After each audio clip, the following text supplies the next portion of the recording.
بھائی یہ واقعہ مکے کا ہے.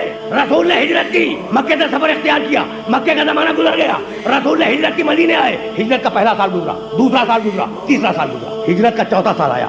نبی اپنی مسجد میں تشریف فرما ہے اور شمع رسالت کے پروانے نبی کو گھیرے ہوئے بیٹھے کہ اتنے میں مسجد کے دروازے سے علی داخل ہوئے اور کہا السلام علیکم یا رسول اللہ, اللہ کے رسول آپ پر میرا سلام ہو. اور وہی علی نے چیخ کے کہا کہ یا رسول اللہ آج میں بہت پریشان ہوں, آج آپ میرے حق میں دعا کریں کہ اللہ میری پریشانی کو دور کرے. آج علی کے لیے رسول دعا کریں گے.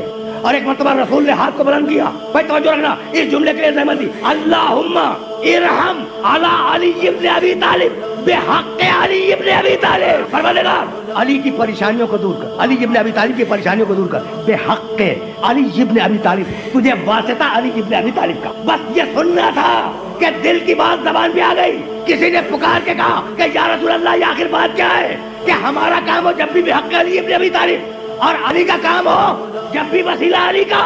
تو ایک مرتبہ رحمت نے جلال کے عالم میں کہا کہ ارے تم اپنی بات کرتے ہو جب مجھے اپنی دعا قبول کروانی ہوتی ہے, جب بھی میں علی کا واسطہ دیتا ہوں.